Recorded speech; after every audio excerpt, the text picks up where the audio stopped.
Apocalipsis 20 del 1 al 8. Está hablando entonces de algo distante, no es algo que estamos viviendo ahora, es algo que está en el futuro. Entonces, en algunos momentos Dios mismo nos desvela cosas, no da una riqueza de detalles, pero da algunas pinceladas para que tengamos una idea de qué viene, de qué va a haber. Y en Apocalipsis y otros libros, pues de eso se habla bastante. ¿Cuál es la preocupación, la inquietud que yo tengo? La inquietud que el Señor pone en mi corazón es que no terminamos de distinguir y nos dejamos atraer por lo que hay en el camino, perdiendo el objetivo final. Y no hablo como género humano, que eso también ocurre, sino con nosotros mismos. Seguimos siendo humanos, o sea, todos nosotros tenemos debilidades, problemas, presiones, etcétera, y estamos sujetos a un montón de influencias. Hay que distinguir entre el fin y el medio. Hay que distinguir entre la visión y la misión. Hay que distinguir entre el objetivo y la tarea. Y ahí es donde yo creo que Dios quiere llamar nuestra atención. Porque, como hemos visto en las semanas anteriores, en vez de estar soñando con lo que hemos leído, anhelando y esperando ese tiempo cuando estaremos con Él por la eternidad, en estas promesas que las hemos visto aquí y algunas de otras leeremos a continuación, nos quedamos atrapados y seducidos por lo que en el camino nos encontramos. Y entonces terminamos dándole mucha importancia y como le damos importancia, invertimos mucho de nuestra vida en esas cosas, perdiendo la perspectiva de lo que realmente es importante. Una cosa es el camino que tenemos que recorrer y otra cosa es la meta donde tenemos que llegar. En Lucas capítulo 20, si quiere leer conmigo, 20 del 34 al 36, dice: entonces respondiendo Jesús les dijo: los hijos de este siglo, es decir, de esta forma de vida en la que nos movemos, se casan y se dan en casamiento. Esto es normal, todos lo sabemos. Versículo 35. Mas los que fueren tenidos por dignos, escúcheme, entonces ya hay otra categoría, los que fueren tenidos por dignos de alcanzar aquel siglo, y entonces está hablando del siguiente, de la otra etapa. Dice: y la resurrección de entre los muertos. Entonces ya está poniendo claro que no se está refiriendo a este tiempo. Dice: ni se casan. ¿Se acuerdan que dijo que todas las cosas son hechas nuevas? ¿Sí? Los cielos antiguos pasaron, la tierra pasó, todo es hecho nuevo. Entonces dice: los que fueren tenidos por dignos de alcanzar aquel siglo y la resurrección de entre los muertos, ni se casan, entonces no habrá bodas. Ni se dan en casamiento, porque no pueden ya más morir. Entonces es otro tipo de sistema, de forma de vivir. Acostúmbrese, Dios creó pero no tiene por qué ser el único ni nada, es el que Él quiso para este momento. Pero ya nos está diciendo que en la siguiente, en la otra etapa, ya no va a ser igual. Dice: pues son iguales a los ángeles.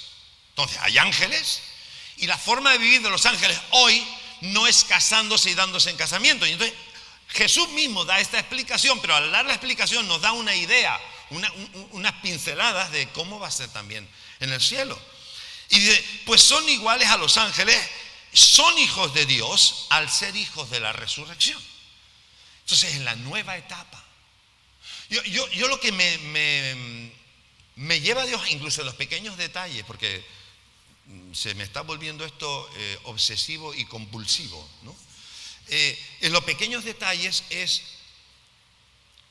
¿cómo entiendo yo? ¿Cómo entiendes tú la vida? ¿Cómo la vives tú sabiendo lo que Él te ha dicho de la vida venidera? Porque enredados en lo de hoy, nos aislamos de la vida venidera, la vemos tan lejos que ni pensamos en ella, y entonces toda nuestra entusiasmo y nuestra fuerza la centramos aquí. Al hacerlo así, cometemos muchos errores. ¿Saben el dicho aquel de que los árboles no nos dejan ver el bosque, no?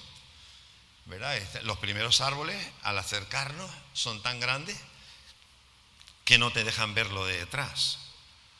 Y a veces, les voy a poner una serie de ejemplos, ¿verdad? Cómo nos enredamos en el camino y se nos olvida el fin. Por ejemplo, hay muchas madres y padres también. Normalmente suele ser un tema de madres más que de padres. Muchas madres que, enamoradas de sus hijos, descuidan la prioridad que su hombre, el marido, debía tener. Para ellas lo más importante en ese momento son sus hijos. Pero visto en ese momento concreto, efectivamente la atención la necesitan los hijos.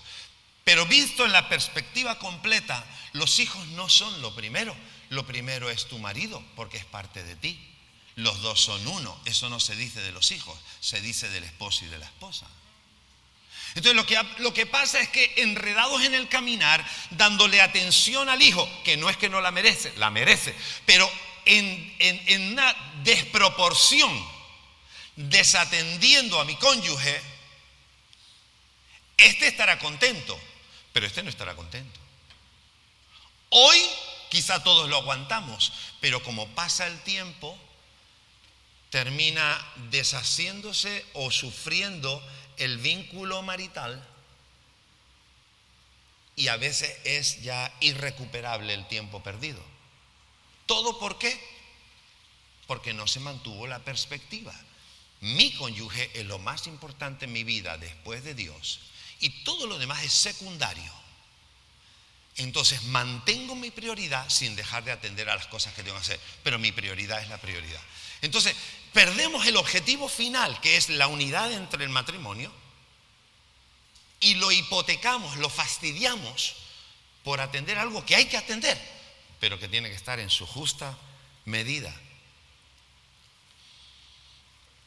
Por ejemplo, en la educación de los hijos, nos preocupa tanto que estén tan tranquilos y que no hagan jaleo, y que tal, que le damos el chupachú y le damos el regalito que necesita, y les invitamos a todos los helados que quieran. Y claro, estas 2 semanas con los abuelos, los nietos, se pusieron las botas, ¿no? Ahora a ver cómo lo arreglan los padres allí en México, el desajuste este. Pero ¿verdad? Y todo, pues así todos están callados y todos están tranquilos y todos están felices. Sí, pero eso son 2 semanas. Eso no puede ser todo el tiempo. Porque buscando la paz, resulta que crías un anarquista en casa, ¿no? Entonces perdemos el objetivo. El objetivo es lo que tiene que marcar el ritmo, el rumbo, la intensidad, la inversión, el objetivo. No el camino. Esto es como un centro comercial. Mire, la vida es como un centro comercial. Tiene una entrada y tiene una salida. Pero todo en el centro comercial está organizado para que usted sea seducido y atraído por todo. Un supermercado, las grandes superficies están planificadas. Usted, no sé cuántos viajan, pero es que desde hace apenas un año para acá, todos los comercios, o el comercio del aeropuerto, porque el aeropuerto tiene su comercio, aparte de otros comercios, ¿verdad? Atesa. Cuando usted entra al aeropuerto, ahora, antes no, ahora, usted sale del control, ¿verdad? De que te revisan, de que no lleves pistolas ni nada de eso, y hay que dejarlas fuera siempre, no se puede pasar con eso. Entonces, cuando tú pasas el control, automáticamente no tienes opción, tienes que entrar en la tienda del aeropuerto. Y no te creas que es una línea recta, no, te hacen pasar así por los pasillos, que no puedes hacerlo de otra manera porque no hay otro camino. Antes no era así, pero ahora lo han hecho así. Y en todos los aeropuertos, así hasta que por fin entras a la terminal para buscar dónde tienes que coger el avión, la puerta del embarque. ¿Por qué te crees que hacen eso? Pura estrategia. La vida es así. Es decir, es todo un gran centro comercial, un gran dispositivo de escaparate para que cuando entras seas atraído y seducido. Y esto es lo que nos pasa. Se nos olvida al final, se nos olvida dónde nos vamos, nos enredamos probando la colonia esta y probando la colonia de la otra y el trocito de choricito para que pruebes la marca de no sé qué y no sé cuánto, y se te fue el avión. Se te va el avión. Y con todo el lío, la idea era coger el avión. Y esto es lo que nos pasa en la vida cristiana. Escúcheme, esto es lo que nos pasa en la vida cristiana. Nos enredamos en las cosas, le damos superimportancia a las cosas. Y se nos olvida que el objetivo estaba ahí al fondo. Y distraídos se nos pasa el tiempo. Y escúcheme, se nos pasa la vida. Y viene la muerte, porque la muerte viene. Y cuando terminamos nuestra vida con la muerte, se acabaron las oportunidades. No hay más chance. Y ese es un peligro que todos estamos viviendo. Mire, en la iglesia, para ponerlo más cercano, en la iglesia se predica de la santidad. Mire, la santidad no es lo último que estamos persiguiendo. Luego le digo lo que estamos persiguiendo. Tampoco es la unción. La unción no es lo último que tenemos que perseguir, ni lo más importante. Importante, pero no es lo último. La gran revelación, última revelación que Dios trae a su iglesia, tampoco es lo más importante. Y detrás de eso a veces hipotecamos todo, lo ponemos todo a un lado, porque esto es y esto. Y le ponemos el énfasis como si tener la unción fuera lo máximo. Y tener la unción no es lo máximo, porque lo máximo ya está definido lo que es. Entonces invertimos, ¿verdad? Invertimos. Conocer la Biblia, hay que conocer la Biblia. Escuchen, usted se puede conocer toda la Biblia, pero conocer la Biblia no es el fin último. Le voy a decir más, ni la cruz es el fin último. La cruz es una etapa más en la historia salvífica, en todo el plan salvífico que Dios tiene para nosotros. Algo necesario, pero la cruz no es lo último. Yo no tengo que soñar con la cruz. Yo disfruto de los beneficios de la cruz, pero yo no sueño con la cruz. Y si el fin último tuyo es la prosperidad, entonces sí que andas mal. Porque la prosperidad es necesaria, la prosperidad se busca. Pero escúchame, no lo conviertas en el fin último, porque es que, primero, nunca llegarás a toda la prosperidad que tú quieres llegar. Y si no, díganselo a todos los que salen en los periódicos. Entonces, no conviertas eso en tu fin último. Son los escaparates en el camino, pero es que ese no es el fin. O sea, hay que seguir caminando, hay que entender lo que cada uno puede aportar, lo que me puede dar, lo que me puedo aprovechar en el camino, pero sin detenerme, sabiendo que la meta está en su sitio y que tengo una dirección, un objetivo. Y no puedo perderme eso. Ni el hablar en lenguas es lo último. Venga conmigo a Filipenses capítulo 3. Pablo sitúa las cosas. Pablo intenta en varias ocasiones centrar el objetivo para que no nos quedamos distraídos. Y escúcheme, y ya hablando del mundo evangélico, ¿verdad? Que conocemos muy bien, hay muchas iglesias perdidas en esto, enredadas en esto, obsesivas en crecer. Hay que crecer, claro, pero el crecimiento lo da Dios. Entonces no me puedo volver obsesivo en eso, tengo que mantener un equilibrio en todo sabiendo hacia dónde voy. Dice Filipenses 3:7, pero cuantas cosas eran para mí ganancia, las he estimado como pérdida por amor de Cristo.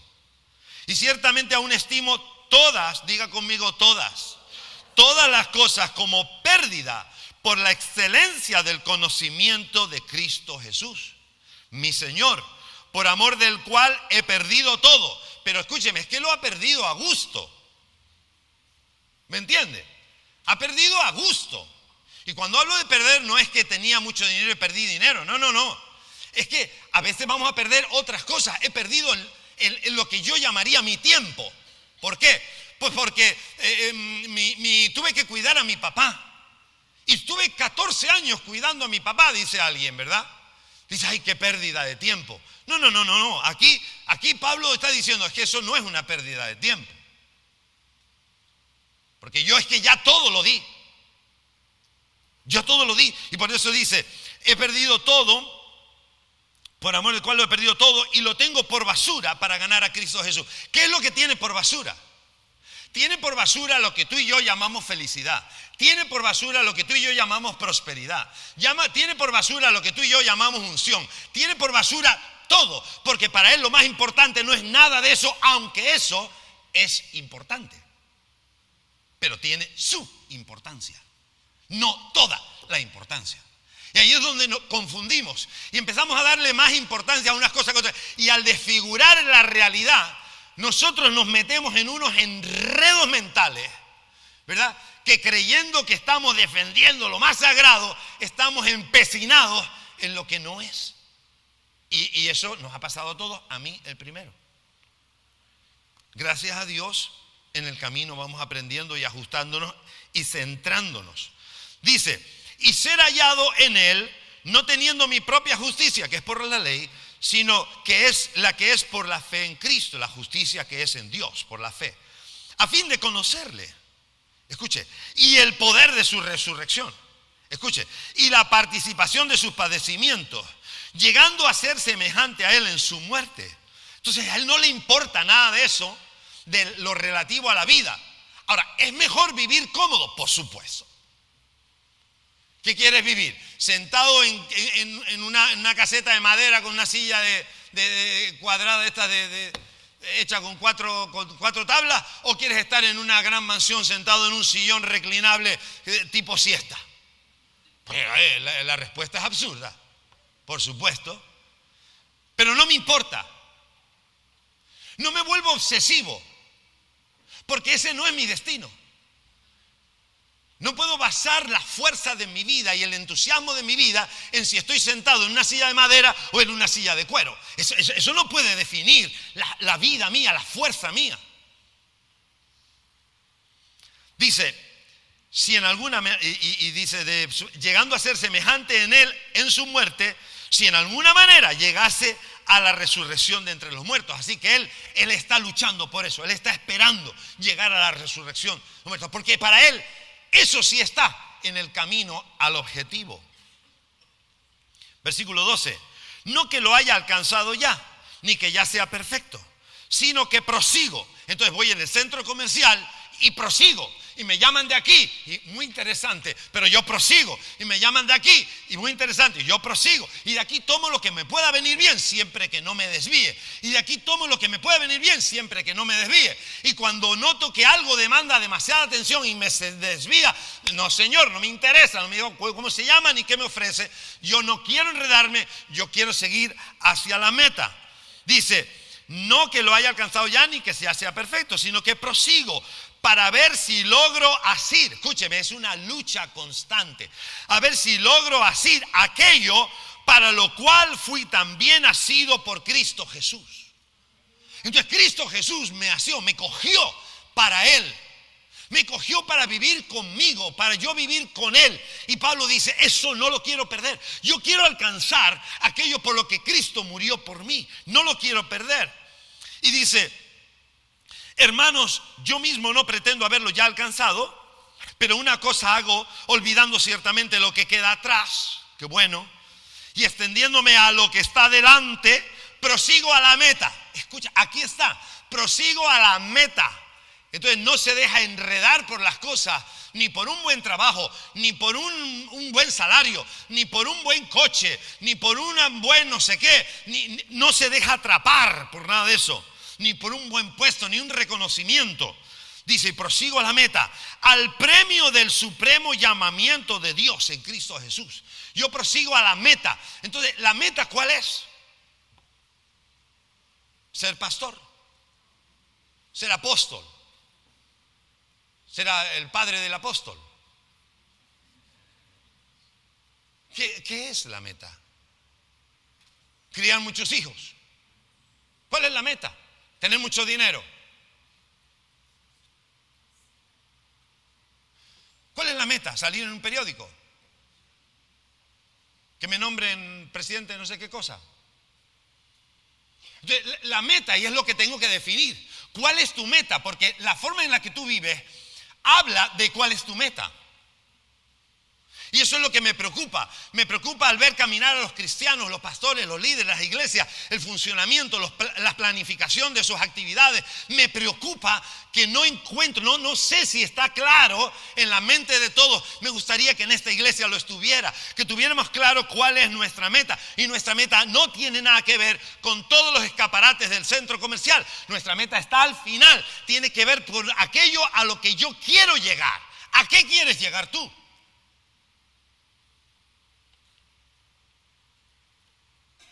Y voy rápido. ¿Cuál es mi destino? Bueno, antes lo dijimos.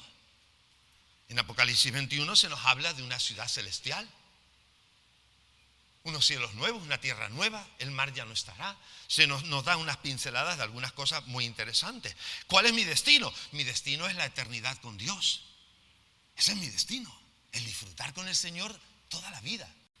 Ese es mi destino. Por eso es tan importante recordar que en Hebreos y en 1 Pedro se nos dice que somos extranjeros y peregrinos. Y estamos buscando una ciudad que Él ha construido para nosotros. O sea, es un destino. Yo aquí estoy de paso. Si no me meto eso en la cabeza, me quedaré atrapado en los escaparates del camino. Pero cuando yo sé que hay un destino, no es una puerta cerrada, es una puerta abierta, donde Dios quiere que yo pase y salga de todo, porque hay un final, un tiempo, y salgo de allá. Si yo eso lo tengo claro, yo voy a pelear. Dicen Hebreos, porque los que esto dicen, hablando de Abraham y de todos los hombres de la fe, claramente dan a entender que buscan una patria. Pues si hubiesen estado pensando en aquella de donde salieron, ciertamente tenían tiempo de volver. Pero anhelaban una mejor, esto es celestial, por lo cual Dios no se avergüenza de llamarse el Dios de ellos, porque les ha preparado una ciudad. Entonces mi sueño, escúcheme, mi sueño final, último, grande, es estar con Él en esa ciudad. Pero escúcheme, es que eso fue lo que Él organizó desde el principio. Es que ese era el plan con Adán y Eva. Es que cuando entra el pecado, cambia toda la historia. Y de repente ya lo que era el sueño de Dios se ve truncado, por lo menos temporalmente, truncado porque el hombre ha tomado su propio destino. Cambia la vida, entra la muerte. Adán y Eva no tenían por qué morir antes de pecar, no era el plan que murieran. La muerte era la sentencia de un juicio por haber caído en pecado, pero no era la forma de vida inicial de Adán y Eva.